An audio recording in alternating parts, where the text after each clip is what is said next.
My name's Millie Ford, and I'm on a mission to discover what is the actual Aussie way.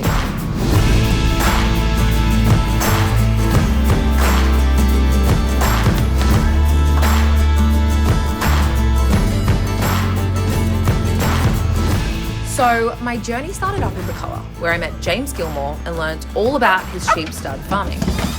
Then I made my way to Wee Waa, where I met physio and farmhand Georgie Hare, who showed me her family's amazing cotton farm. I'm already getting a sense of what the actual Aussie way means, but I'm keen to keep meeting more RAS Rural Achiever finalists and see what else there is to learn. So we have had a very early start to the morning, and now we're driving off to Condobolin, or as the locals call it, Condo. And we're off to meet Tasha, one of the finalists, and I'm so excited to hear all about the showgrounds. My name is Tasha Hurley. I'm 25 years old. I'm an agency representative for On The Box, and I'm a 2025 RAS Rural Achiever. Can you tell us a little bit about the online sort of livestock trading and kind of why it's so important in the community? My job, I work with an online livestock and machinery sales place essentially. Are you telling me that there's like technically remote roles that you could do in the farming industry? Yes, absolutely. Agriculture is a very broad industry. You can work in marketing, you can do banking, you can do anything. That's so good. I work remotely now. Yeah. Anywhere I've got my laptop and my phone, I'm at work, which is great. What are you normally looking for when you're buying and selling online? Each farmer has their own sort of preferences and what they're looking for in their breeding stock. So for us, we've got a very big farm sort of thing. The bulls are walking long distances to service the cows and whatnot. So we're looking for very tall framed, large animals essentially. Whereas I know down south in Victoria, the paddocks are much smaller, it's much greener. They're not as much worried about sort of the height and build of the bull, but more, they just want more meat on the carcass. So they'll get shorter ones, but more muscly ones. So I'm very aware of the Sydney Royal Easter show, as I'm sure a lot of Aussies are, but I know that there are a lot of other versions, especially around here. So can you tell us a bit about yours? Yes, absolutely. So the local Condobolin show is run the fourth weekend of August normally. Every year. I think we're up to about our 125th. We're very lucky we get to run a Friday, Saturday show, which is a bit of a rarity in these areas.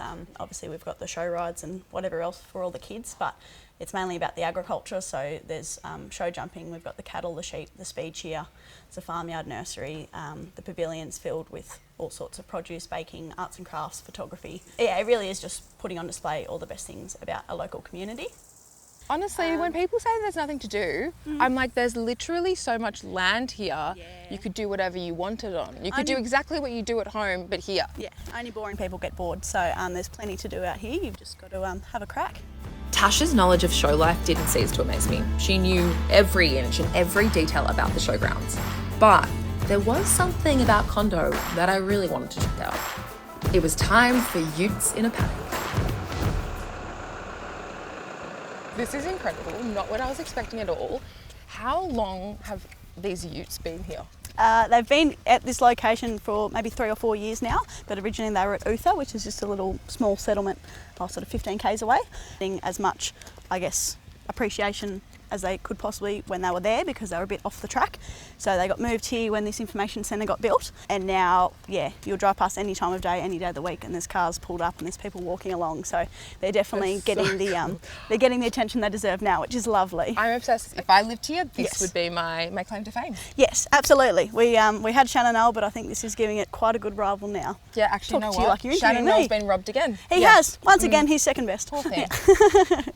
Well, thank you so much for showing me around. It's amazing. And also, good luck. Thank you very much. And congratulations on being a Rural Achiever. Thanks for coming to see. So good to meet you. Lovely to meet you too, Mel. See you soon. Safe travel. See you later.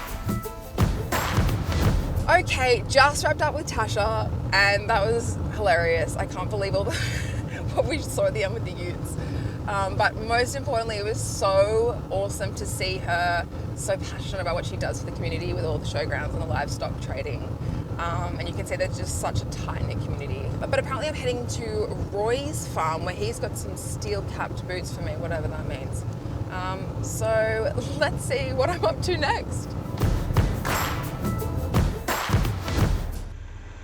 Baby, lock the doors and let the light in.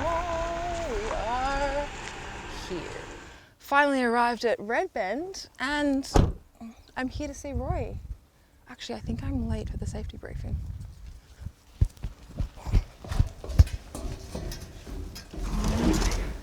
Hi, Roy. Hey, how you going? So sorry I'm late. Millie, nice to Pleasure. meet you. How you doing? Safety boots, brilliant. High vis, Yep. safety glasses. Okay. Do I need to wear these? So, because it's an industrial site, it's more for your safety than anyone else's. Orange just isn't my colour. I did my seasons palette and I'm definitely more of like a cool summer.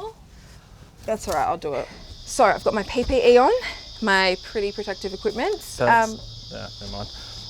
It's pretty, yeah. Personal protective. Oh, so PPP, so pretty personal protective. Yeah. Let's go with that. Let's go? Yeah. Let's go. My name's Roy Elder. I'm 28. I'm a project manager and a 2025 RAS Rural Achiever finalist. Okay, first question I had to ask, is there someone camping under those tents? Look, ideally not, but I haven't looked. Whereabouts in the sort of journey of farming are you? Because So- I've seen a lot of the crops and that sort of thing. So it's pretty much the first step. So Okay. prior to this, it's farmers who do 90% of the hard work, which Yeah. is obviously growing all this wheat and other lovely things. And then they bring it to here, and then we store it under these big mountains, and then we basically wait until the world needs it. Like who inspires you to kind of not only work in a site like this, but all of the other sort of areas that you're interested in? Where does that come from? So definitely my parents. So my mum, who's Chinese, she grew up in rural China, so she impressed on me the importance of agriculture, especially growing up in the conditions that they did. So she was really grateful to come here. She actually came to Dubbo first, which is a wild place for a Chinese person to come straight from overseas. She was really appreciative of the Australian way and what we do out here. My dad, he instilled a sense of service into me. He's a Vietnam veteran and he's descended from a line of servicemen as well. So the old man instilled in me that you have to give back to the community somehow. You mentioned the actual Aussie way just before, and what does that mean to you? It's about having a united and common purpose, and it's what makes the communities out here so great is because everyone works in ag or depends on ag. We all have a common purpose, which is growing our food and fibre or fuel and getting it to the people that need it. Thank you so much for showing me around the site, but maybe we can go and have a look at what is over in those cylinders over there. Awesome, let's do it. This is how it all goes together. So that elevator that we were talking about before, not the one that you can go in, but Yep. the one that grain goes in. So that shoots grain up into the sky as high as we can see, and then it goes to this big cylinder above us, and then it falls through that cylinder and then goes out this big chute out to this platform out here. He was telling me that the train comes in here, parks directly beneath it, and it goes straight in. Yeah, that's right. So precise. So grain gets loaded in that spout there. So you'll have someone from the site will have like a little Xbox controller. They can do it to Is it precision. actually? Yeah, it's like a little radio controller, and it'll be precise inside the wagon, so we know exactly how much is in that wagon. Whew, what a massive day. A lot of travel, amazing people, and some incredible experiences. It's becoming so clear to me what agriculture means to these finalists, and the passion, the enthusiasm, and genuine care for their work is just amazing to see. Stay tuned as we uncover what the actual Aussie way is.